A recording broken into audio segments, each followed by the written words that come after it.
Hola, bienvenidos al canal.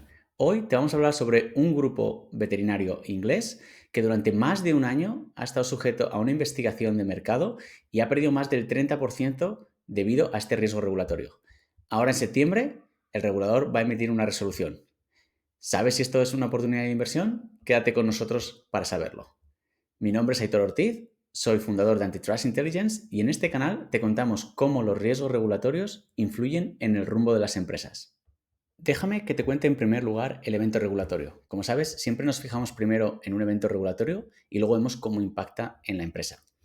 En este caso, en el 2024, la Autoridad de Competencia del Reino Unido abrió o lanzó un estudio de mercado en el sector de veterinaria.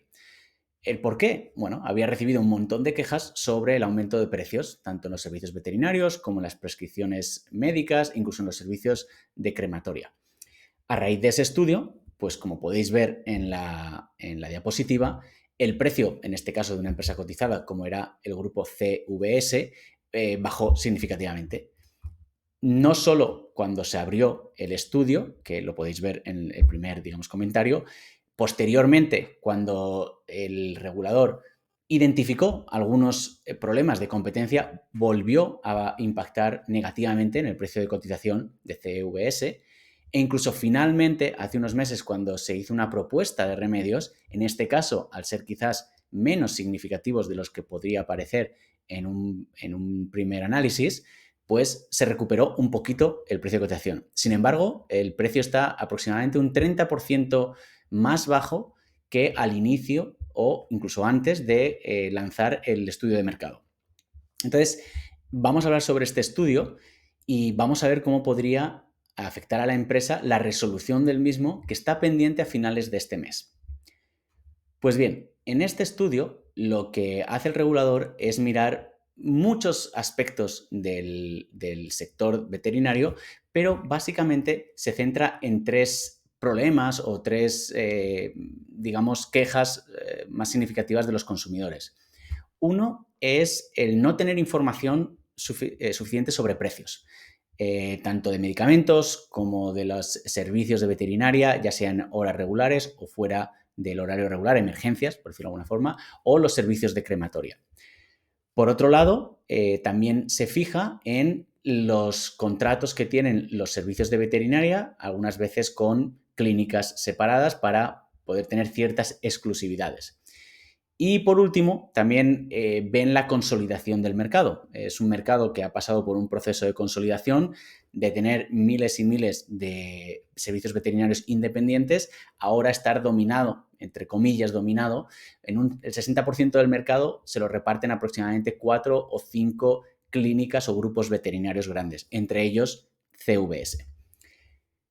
¿Qué pasa? Que con todos estos problemas, o a priori problemas de competencia, el regulador empieza a investigar y, bueno, pues llega a una conclusión preliminar de que efectivamente sería bueno cambiar esta estructura del mercado. Cuando pasa esto, obviamente el precio de cotización baja. Antes de pasar a hablar sobre el posible resultado que venga a finales de septiembre, vamos a hablar brevemente sobre esta empresa, CVS de Londres. Tiene más de 500 clínicas en Reino Unido y se está expandiendo significativamente en Australia. Una de las razones para esta expansión es porque el crecimiento en Reino Unido se está estancando, por dos razones. Uno, porque no le están permitiendo las autoridades seguir con las adquisiciones que había hecho durante años, y por otro lado, pues precisamente debido a este estudio de mercado, se está controlando mucho los incrementos en precios. Sin embargo, en Australia, desde hace un año y medio aproximadamente, ya ha abierto 36 clínicas, incluso está anunciando la compra de otras 5 o 10 clínicas para seguir su expansión, por otras razones, debido a que el nivel de consolidación en ese mercado es de un 15%, con lo cual los reguladores no le van a poner ningún problema y obviamente pues sigue habiendo ciertas sinergias respecto a la cultura, el número de mascotas que se adoptan en Australia y el idioma, ¿no? Entonces, podríamos decir que es una empresa muy consolidada en Reino Unido, con ciertas limitaciones a la hora de seguir creciendo tanto orgánica como inorgánicamente en Reino Unido, pero que ha abierto una vía de expansión bastante interesante en Australia. Respecto a las líneas de negocio, el 85% aproximadamente de los ingresos y de los beneficios vienen de los servicios veterinarios. Es la parte fuerte, es donde hace dinero y que creemos que, bueno, estos remedios podrían ligeramente afectar los márgenes, pero no vemos un problema muy grande respecto a posibles desinversiones.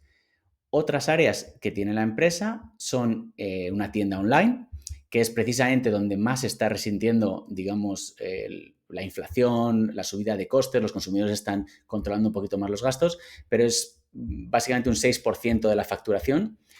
Luego tenía un área de crematoria, de servicios crematorios, que era muy rentable, pero a raíz de estos posibles riesgos de competencia, la empresa decidió venderlo realmente por un precio bastante interesante. Solo representaba un 3% de los ingresos de la empresa, entonces, en mi opinión, hizo un muy buen negocio al vender un área que posiblemente se vea sujeto a nuevos condicionantes del regulador y que, sin embargo, sacó un beneficio muy interesante que lo pudo utilizar para expandirse en Australia. Por lo tanto, podemos decir que el core de los revenues, de los ingresos, viene de los servicios veterinarios, más un poquito de tienda online y de clínica, digamos, análisis clínicos y demás. Entonces, bueno, lo que decimos, el gran problema aquí al que se enfrenta esta empresa es ver cuánto de rápido va a poder expandirse en Australia y, dependiendo de los remedios que le imponga el regulador, pues cuánto va a poder seguir creciendo tanto orgánica como inorgánicamente en Reino Unido. Dicho esto, su posición en Reino Unido es bastante fuerte, es uno de los de las cinco cadenas más grandes del Reino Unido y, por tanto, bueno, sí que repite muchas veces la empresa que el número de mascotas ha incrementado significativamente desde el COVID.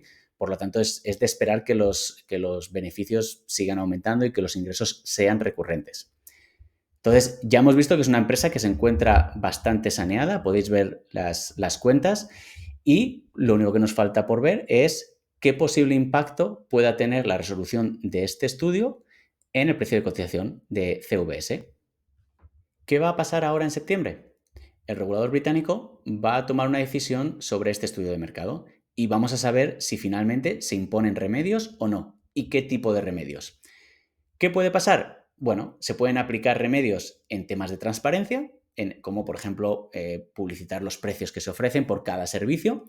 Eso tendría un impacto, yo creo, mínimo en los ingresos, ya que los consumidores lo pueden hacer actualmente, ir de clínica en clínica. Esto simplemente les facilitaría esa comparativa, pero no cambiaría de por sí el sistema de negocios. Por otro lado, se pueden imponer límites en los medicamentos y en las recetas. Y aquí CVS sí que podría perder algo de margen en las clínicas, donde el precio y el margen es un poquito mayor, pero podría ganar o compensar esa pérdida con un mayor volumen de ventas a través de su tienda online, donde también se podría prescribir ciertos medicamentos, quizás genéricos, donde los márgenes son más pequeños. Entonces, en este caso, cambiaríamos quizás margen por volumen. El impacto es incierto porque no sabemos qué tipo de limitante o de prohibición en los precios de los medicamentos podría imponer. Pero es quizás el mayor riesgo, saber cómo podría impactar este tipo de remedio. Y luego otro tipo de remedios como desinversiones parece que están descartadas. Por tanto, bueno, esto se puede leer como un posible alivio para los inversores, al menos así lo veo yo. Yo creo que los remedios que se van a imponer van a ser bastante livianos, por decirlo de alguna forma, y esto podría afectar positivamente al precio de cotización de la empresa. Ahora bien, esto solo elimina un riesgo regulatorio, pero esto no le va a dar a la empresa ningún tipo de incentivo económico ni le va a ayudar a aumentar las ventas. Es simplemente un riesgo que parece que está conteniendo el precio de la acción, por lo que hemos visto en el último año. Puede que se elimine este riesgo y evidentemente los inversores se sientan pues en una mejor posición para apostar por esta empresa. Pero habrá que estar también muy pendientes a los resultados que presente esta empresa en octubre para saber si finalmente esas inversiones que está haciendo en Australia están dando su fruto, y sobre todo en términos de crecimiento, o si la mayor inflación, el aumento de los costes laborales, etcétera, en Reino Unido está haciendo pesar al crecimiento de la empresa. Pero en cualquier caso, en 2 semanas vamos a saber si este tema regulatorio se resuelve y ayuda al precio de cotización de la empresa. Por último, solo recordar que esto no es un consejo de inversión, es solo información que comparto contigo por si te resulta de utilidad. Y por último, si te ha gustado el vídeo, ayúdanos dándole like y dejándonos algún comentario y con gusto te contestaremos. Hasta luego.